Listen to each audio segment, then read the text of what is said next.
सनम से मेरी लास्ट मुलाकात पीर को हुई है। जेल में पिछले कोई 15 दिन से उनके साथ जो है बड़ा गैर इंसानी रवैया इख्तियार किया जा रहा है और उनके बैरक के साथ एक जो है मोहतरमा जो शायद ज़हनी तवाज़ुन ख़राब है, जिनका या नशा करती हैं या कुछ इसी तरह के प्रॉब्लम्स में हैं, उनको बंद किया हुआ है। उनको डराया धमकाया जा रहा है। पेशी से पहले उनको कहा गया कि आज आपके पास आखिरी मौका है, माफ़ीनामा लिखें, चाहे इस वाले केस में सज़ा हो ना हो, हम आपको उसमें सज़ा दे देंगे, आपके पास आखिरी मौका है। जी बिस्मिल्लाहिर्रहमानिर्रहीम, अस्सलाम वालेकुम। सियासत.पी के आप देख रहे हैं, जमाल अहमद आपके साथ हूँ। पाकिस्तान तहरीक इंसाफ की एक्टिविस्ट सनम जावेद खान, तैयबा राजा और दीगर इस वक्त लाहौर की जेल में कैद हैं। मामलात चल रहे हैं, अदालतों में केस चल रहा है, बट जेल में क्या रवैया है, जेल में किस तरह से ट्रीट किया जा रहा है इनको, और फिर इनका हौसला कैसा है। सनम जावेद खान के फादर इस वक्त मेरे साथ मौजूद हैं, जावेद इकबाल खान। सर अस्सलाम वालेकुम। वालेकुम अस्सलाम जमाल, आप खैरियत से हो? सर, सबसे पहले तो मुलाकात हुई है आपकी सनम से, क्या कहती हैं वो, जेल में क्या रवैया है? जी। सनम से मेरी लास्ट मुलाकात पीर को हुई है। जेल में पिछले कोई 15 दिन से उनके साथ जो है बड़ा गैर इंसानी रवैया इख्तियार किया जा रहा है। ज़ाहिर है वो उनसे जो तवक्कुआत रखते हैं वो उस पे पूरी नहीं उतर रही और उनको मेंटली टॉर्चर करने के लिए उन्होंने जेल के जो रूल्स हैं उसकी खिलाफ वर्जी करते हुए उन पे पाबंदियां आयद की हुई हैं। जेल के मेन्यू के मुताबिक उन्हें सुबह फजर की नमाज के बाद उनके बैरक से निकाल देना चाहिए और मगरिब को बंद करना चाहिए।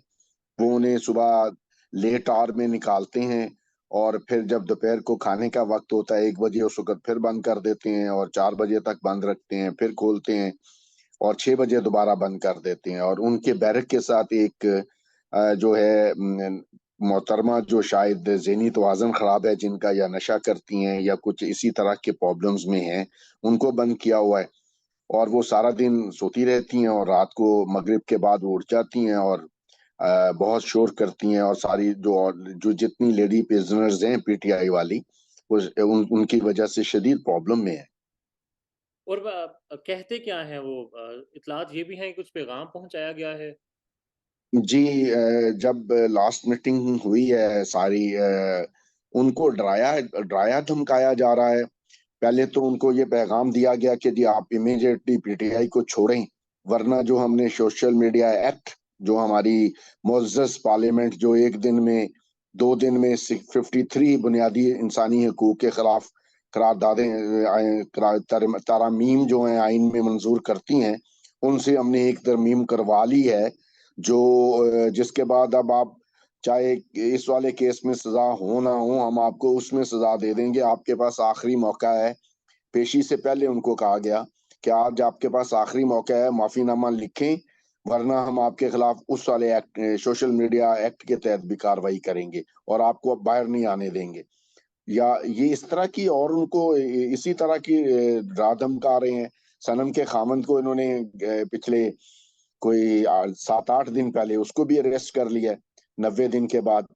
और उसके साथ भी वही रवैया है कि जी आप लिख के दें, अपनी बीवी से लिखवा के दें। वो कहता है मैं कैसे लिखवा के दूं, तो उसकी अपनी मर्जी है। सनम बड़ा वोकल थी और वो बड़ी खुलकर तनकीद करती थी अपने मुखालिफ जमात के रहनुमाओं पर। तो ये भी इत्तलात हैं, आपने जो गालिबन कहा भी है कि उनको बाकायदा नाम लेकर कहा गया है, पूछा गया कि आप मरियम नवाज पर तनकीद क्यों करते हैं, उनको क्यों उस जी, तरह। ये बड़ा अलमिया है कि जब भी हम किसी भी जगह किसी भी फोरम पे जाके बात करते हैं कि सनम का कोई कसूर नहीं है, सनम बेकसूर है, उसका जना उसके किसी भी वाक्य से हम सारी फैमिली उसको कंडेम्ड करते हैं, उसका इस सारे वाक्य से कोई ताल्लुक नहीं है। She is a social media activist. अगर उसको किसी को उससे प्रॉब्लम है तो वो हमें बगैर नाम लिए कहते हैं जी नानी को प्रॉब्लम है। वी डोंट नो कि वो किसको नानी कहते हैं। तो फिर जब मुझे नहीं मालूम था, फिर जब मैंने सनम से पूछा कि ये नानी किसको कहते हैं, तो सनम ने कहा कि जी मैंने उसका नाम मरियम नवाज शरीफ साहिबा का नाम मैंने रखा था नानी, तो इसलिए वो मुझे ये बताते हैं कि जी आपको मरियम की वजह से टॉर्चर कर रहे हैं हम। اور فوڈ کے حوالے سے اس میں بھی ٹارچر کیا جا رہا ہے؟ جی خوراک کے حوالے سے بھی، کھانے کے حوالے سے بھی ٹارچر کیا جا رہا ہے؟ ظاہر ہے ہمیں انہیں ڈائریکٹ ڈیلی بیسس پہ تو کھانا سپلائی کرنے کی پرمیشن ہی نہیں ہے. وہ ہمیں بھی ہر طرح ٹارچر کر رہے ہیں نا جی. ہم لوگوں کے لیے ملنا، ان تک ایکسیس کرنا اتنا مشکل ہے کہ ہماری گاڑیاں وہ جیل سے تقریباً 1 یا 1.5 کلومیٹر پیچھے کھڑی کروا دیتے ہیں. اب آپ اگر کوئی چیز لے کے جانا چاہتے ہیں تو اٹھا کے لے کے جائیں. ہم بڑی مشکل سے ہر دفعہ جب بھی ہمیں ملنا ہوتا ہے، ہم وہاں سے وہ جو انہوں نے اپنی کوئی چنگز وغیرہ چلائی ہوئی ہیں اس پہ سامان رکھ کے اندر لے کے جاتے ہیں. وہ ہمیں گاڑیاں تک نہیں لے کے جانے دیتے اندر.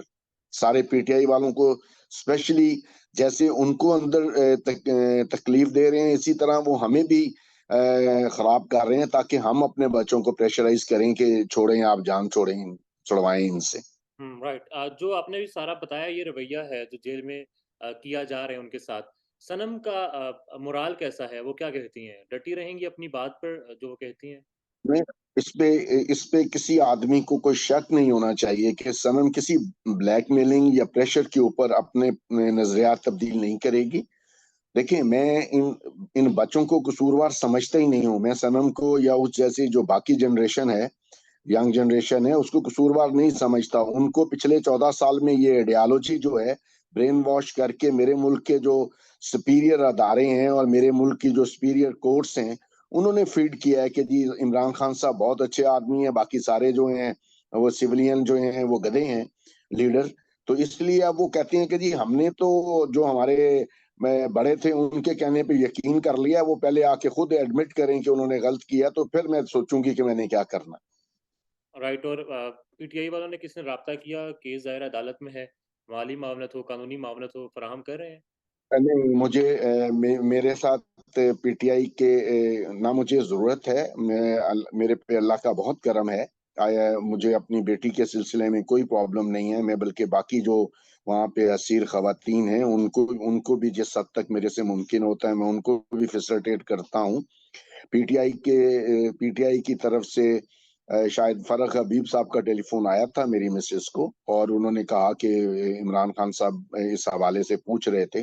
تو میری مسز نے ان کو بتایا کہ ہمیں کسی چیز کی ضرورت نہیں ہے، ہم اس کو خود مینیج کر رہے ہیں سارے کیس کو.